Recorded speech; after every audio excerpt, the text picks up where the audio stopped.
नमस्कार दोस्तों, थोड़ी सी बात हम एक ऐसे लेखक के बारे में कर लेते हैं जिसका जन्म भी हरियाणा में हुआ, वर्तमान हरियाणा में, और तत्कालीन पंजाब के नगर और अब वर्तमान हरियाणा के नगर पानीपत में।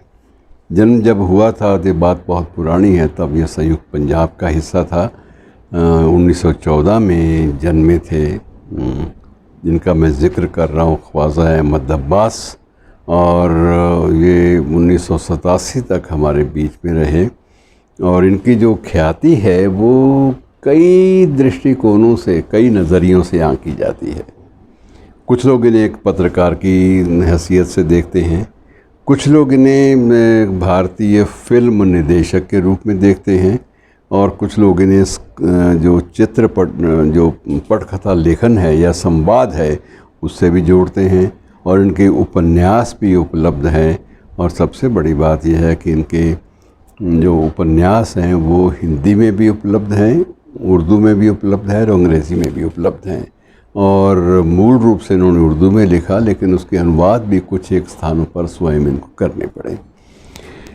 4 बार इनकी फ़िल्मों को नेशनल फिल्म अवार्ड मिले। ये एक अपने आप में बहुत बड़ी बात होती है कि 4 बार ये, और ये जो केन्स फिल्म फेस्टिवल है जो हाल ही में होकर हटा है, वहाँ भी इनकी जो कृतियाँ हैं, इनकी जो कृतियाँ का मेरा मतलब फ़िल्में जो हैं, इनकी फ़िल्मों के इनकी कथानक, इनकी अपनी पटकथा पर आधारित फ़िल्में हैं, वो भी पुरस्कृत होती रही हैं। बहुत कुछ चलता रहा है इस व्यक्ति के नाम पर, बहुत कुछ है।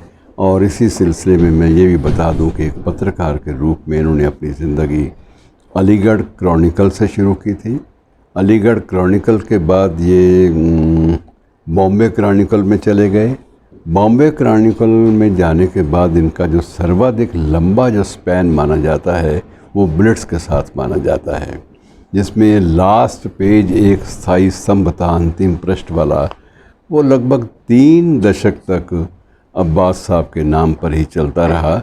और उसमें पत्रकारिता के क्षेत्र में एक गज़ब के आयाम इन्होंने प्रस्तुत किए, और ये चीज़ें बहुत ज़्यादा महत्वपूर्ण थीं।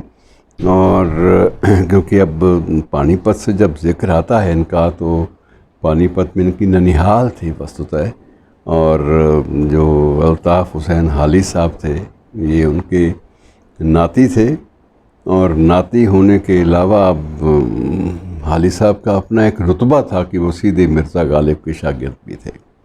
तो एक अदबी परंपरा जो है इनके परिवार में, ख्वाजा साहब के परिवार में, ख्वाजा अहमद अब्बास के परिवार में रही है।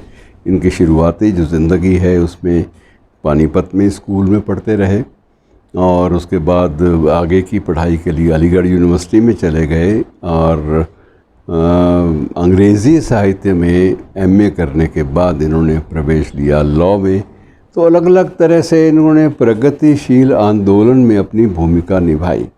और इनके दादा जो थे वो स्वाधीनता संग्राम में अपनी भूमिका के लिए चर्चित रहे थे, और बाकायदा स्वाधीनता संग्राम के जो संग्रामी लोग थे उनकी जो अधिकृत जो सूची है उसमें इनके दादा का नाम भी था।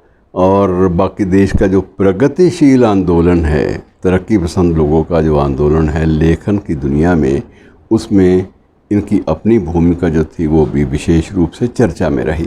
तो ऐसी शख्सियत का जब जन्म और पुण्यतिथि एक ही माह में आती हो तो याद कर लेना सुखद लगता है। इसी बहाने से ये बड़े लोगों को, कद्दावर लोगों को, हम लोग इनकी रोशनी में बहुत कुछ नया रास्ता देख सकते हैं। शुक्रिया।